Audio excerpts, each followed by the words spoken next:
Reverse engineer your competitors' top content. In the previous video, I mentioned that you're going to have to mix in your original content. Now, the question that's probably on the top of your minds is, how do I know which content to produce?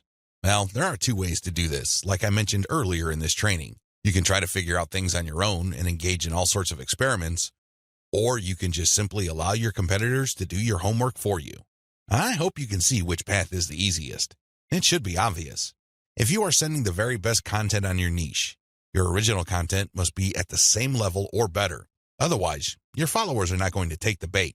They're not going to trust your brand. They appreciate the fact that you're collecting all this information, and they're probably going to stick around and follow your social media accounts. However, you can't count on them to do much of anything else. There's really no incentive for them to join your mailing list. Why should they? Your content is not that great. They only need to compare the kind of original content you produce with the other top-notch third-party stuff you're sharing to see your weakness. Do you see the problem here? You have to produce top content if you want your brand to be credible. Thankfully, this is easier than you think. Simply reverse engineer your competitors. Look at their most successful stuff. How do you know? Look at the social media indicators of their content. How many likes does their top content get? How many shares? Is there any other indicator that shows that this content actually has traction? Maybe you should pay attention to the number of comments for that content. Maybe you would want to run a backlink checker on a piece of content and see how many other blogs or websites link to that piece of content. This is how you measure the overall success of any single piece of content so you can use it as a template, if you will, for your own content. I'm not saying that you should rip it off. Instead, I'm encouraging you to use it as a starting point and come up with something so much better. Focus on what works. When you look at your competitors' most social pieces of content, you are basing your own original content on themes and topics that actually work. They have traction with your target audience members. You're not wasting money or time taking wild guesses. This is one of the most common mistakes social media marketers make. They think that they have the best ideas regarding hot content in their niche, so they come up with all sorts of content that they think is just plain awesome, only to fall flat on their faces. I'm telling you, for every 100 pieces of those types of original content, maybe 10 would gain any sort of respectable traction in your niche. It's too expensive, and it burns too much time. Thankfully, there is a better way. You just need to reverse engineer your competitors' most successful content. Use that as a starting point. You can adjust them. You can modify them. You can come up with your own variations. But at least you get a head start. At least you're in the ballpark when you start off. You're not just taking random shots in the dark. Learn from your own success. After you have started curating and mixing in your original content, pay attention to your statistics. They should tell you which of your content gets the most love. If you notice that a handful of your curated third-party content gets a lot of retweets, shares on Facebook, or any other indication of social media engagement, pay close attention to those pieces of content. At some level or another, they struck a nerve. They caught your audience members' attention in a very positive way. Find these successful curated pieces of content and create original versions of them. Similarly, if you have many different original pieces of content, only a handful of them will be really successful. Pay attention to those. Find them. Once you've identified them, create more of them. Focus on the same themes and present similar information the same way. The key here is to focus on what works and expand it and grow it. Ditch the stuff that failed. Build on your strengths. Create derivative, cross-platform variations of your most successful content. Now that you have a clear idea of how to create content that has proven traction, don't just keep reverse engineering it. While you need to continue doing that, you also have to do something else. Create derivative or cross-platform versions. For example, one particular type of blog post does well on all your social media accounts. Identify its themes, pay attention to its patterns, and come up with another blog post. See if that works. If you achieve the same level of success, you're onto something. This is not a fluke. This is not a one-time thing. You have struck on a theme that your audience members readily enjoy. The next step is to take things to a whole other level. Instead of just cranking out yet another blog post, create videos about that theme, make specialized diagrams, produce infographics. Take these materials and share them on social media platforms that specialize in those formats. For example, for blog post URLs, share them on Twitter and Facebook. For videos, share them on YouTube. For diagrams and infographics, share them on Pinterest. Drilling even deeper, Look at your hottest blog posts and strip out key questions and use these as leads or titles for tweets.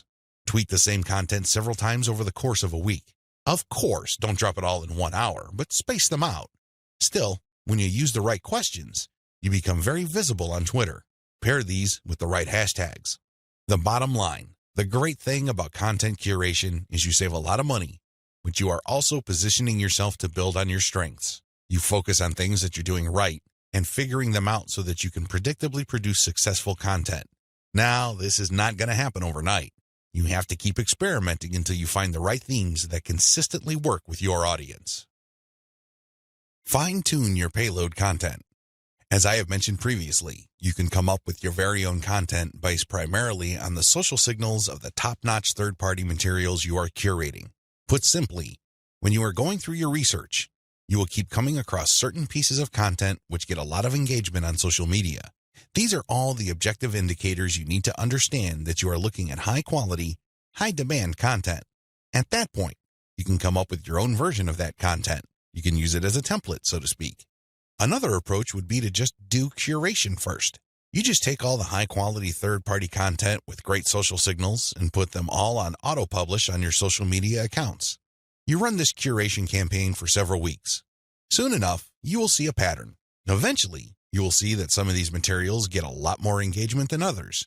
At that point, you can then come up with your own version. Personally, I pick my own content using both methods. If I'm in a hurry to get people to sign up to my mailing list, I do the first method. But if I'm unsure about the niche or I'm still trying to feel my way around in terms of understanding my audience, I would stick to the second method. There's really no one right answer. It really all depends on your situation. The great thing about the second method is that you are picking out your original content strategy based on what actually works in terms of your social media accounts. You have to understand that even though high-quality third-party content may have a lot of objective social signals, those signals may have been generated in different contexts. Maybe the original publisher was doing something that you may not be doing. Do you see how this works? Still, you can definitely do the first method if you're in a hurry. But if you have some time to spare, you might want to try the second method. Do curation first, let it run, and then pay attention to your statistics. You should be able to see a pattern. In fact, based on my experience, content that tends to do well often falls within a narrow range of themes. In fact, in some of my campaigns, almost all of the content that got a lot of love from the internet was focused on one question. That's how focused your audience's needs may be. You should pay a lot of attention to the following.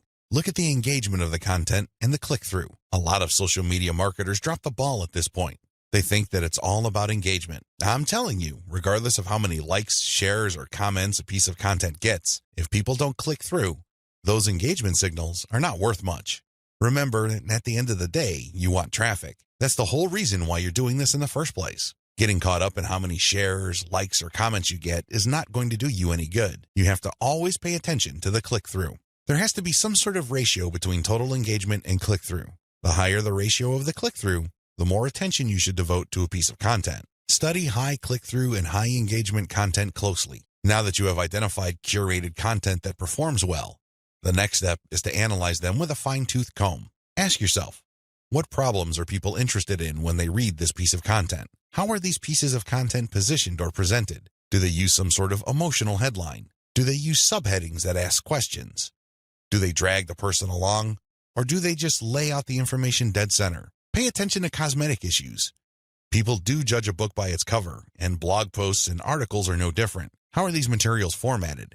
Do they have big pictures? Do they have header pictures? Do they use diagrams?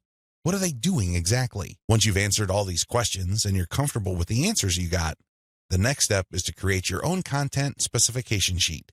This is going to be your template. Now, make sure that you're not just basing it on one successful piece of content. That third-party content might be a fluke.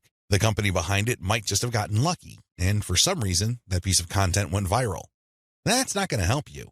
You have to base your template on the success of many different pieces of curated content.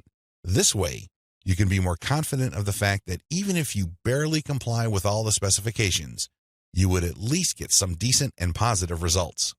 Using the information above, create payload content. Now that you have gotten your template together, you need to create your own high-quality, high-engagement original content. This content is going to be used to sell people on your mailing list. When they read this content, they're supposed to get excited about joining your mailing list. This is content that is most likely to be credible and most likely to be shared. Are you excited? Well, don't get too excited. A lot of people jump in with both feet and they end up sabotaging themselves because the payload content they create looks like an advertisement. That's obvious spam. Nobody's going to trust you with that. You're obviously trying to pull tricks and play games. That's not going to work. Instead, the content must be informative. Think of it as an infomercial. You're selling something, that much is obvious. But people have to walk away with solid value. You have to walk that tightrope. There's a thin line between shoving stuff down people's throats and providing solid value without asking for anything in return. You have to come up with a decent compromise between the two. The bottom line is, whatever you do, the content you produce must be valuable. It must add value to the lives of people reading your materials. That's how you build credibility. That's how you get people to get excited about your mailing list. Remember, your list is supposed to add value to their lives. It's going to be very hard to give that impression when the content that you share is worthless. I hope you can see that. I'll see you in the next video.